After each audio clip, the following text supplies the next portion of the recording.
Well, I think about it every day, just like these guys do.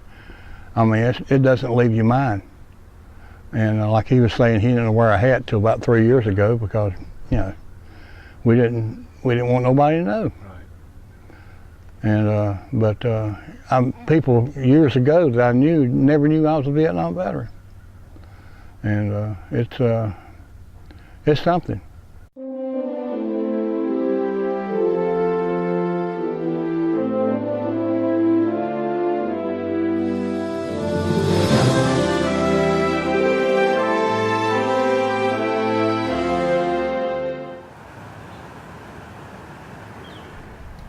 I joined in 1964.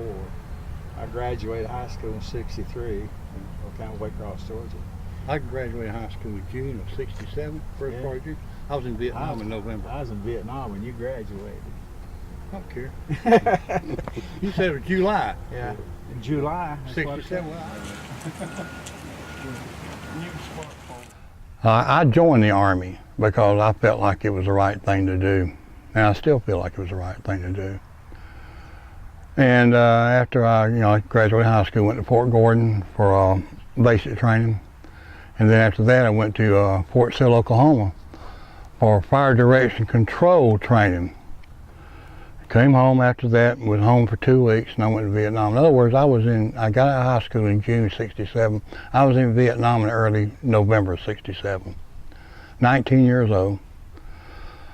And I went over there. I thought I was going to be on an FDC unit for heavy artillery. Well, they put me in what they call the a duster outfit, which are small tanks with two 40mm cannons mounted on them. In other words, they were built back in the early '50s for protection of armored columns for anti-aircraft. Well, we didn't shoot at planes.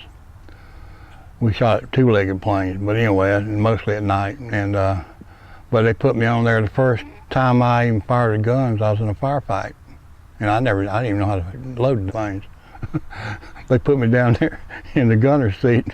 All you got to do is hit the pedal and aim it, so you didn't have to load it.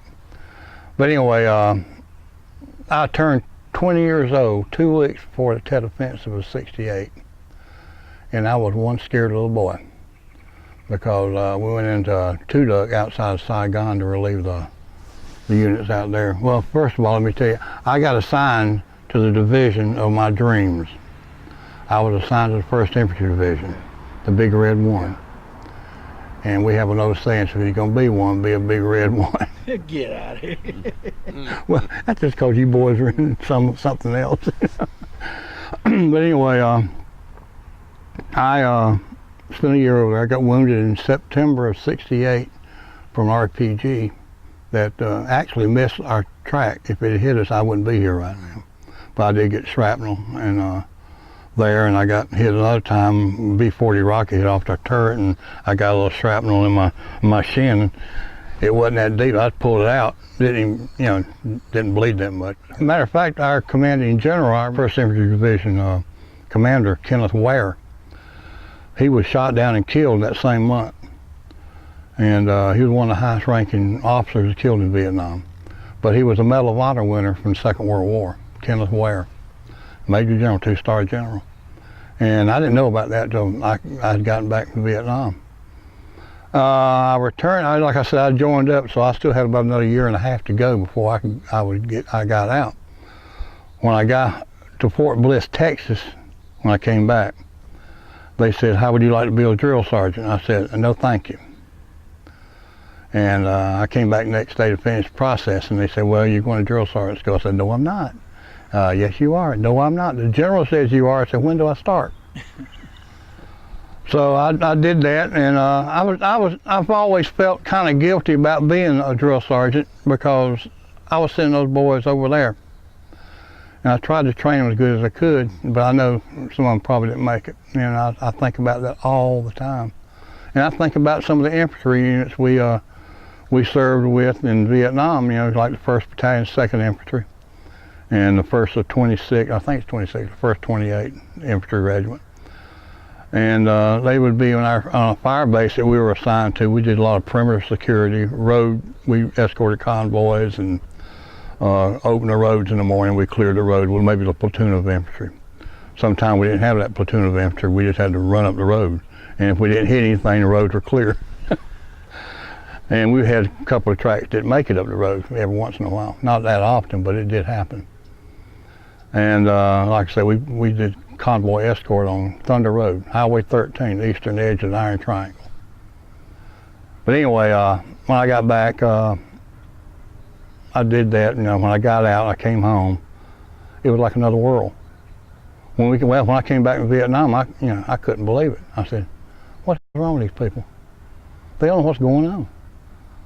And I got to drinking. I mean, I didn't fit in anywhere. Went through jobs left and right. I couldn't sleep.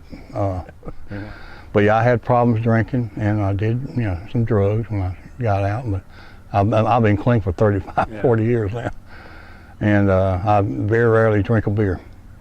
Thank God. And but these guys here in our group, I mean, when I retired, I got worse because I didn't have anything to keep me occupied. Well, I think about it every day, just like these guys do. I mean, it doesn't leave your mind. And like he was saying, he didn't wear a hat till about 3 years ago because, we didn't want nobody to know. And but people years ago that I knew never knew I was a Vietnam veteran. And it's something. And we just want to make sure the kids coming back now don't get treated the same way we did. Because we got home, people were taking off their uniforms. I didn't have nothing to change into, so I had to wear my uniform. My wife, when I first married her, she didn't know I was a vet. Many people, my friends, didn't know. The only ones that knew I was a vet were my federal veterans.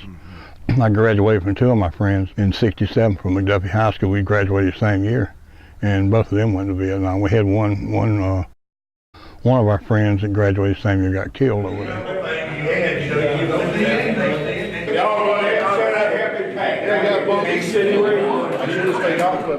But those guys are great. I mean, our group, if it wasn't for them, I don't know what I'd do.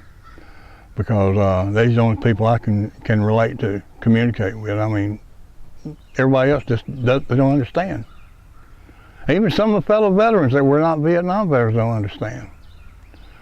But we hold each other together. I love both of them. I love everybody in my group, just like they were my brothers, because they are. What's this Veterans Day going to mean to you? That's a hard question.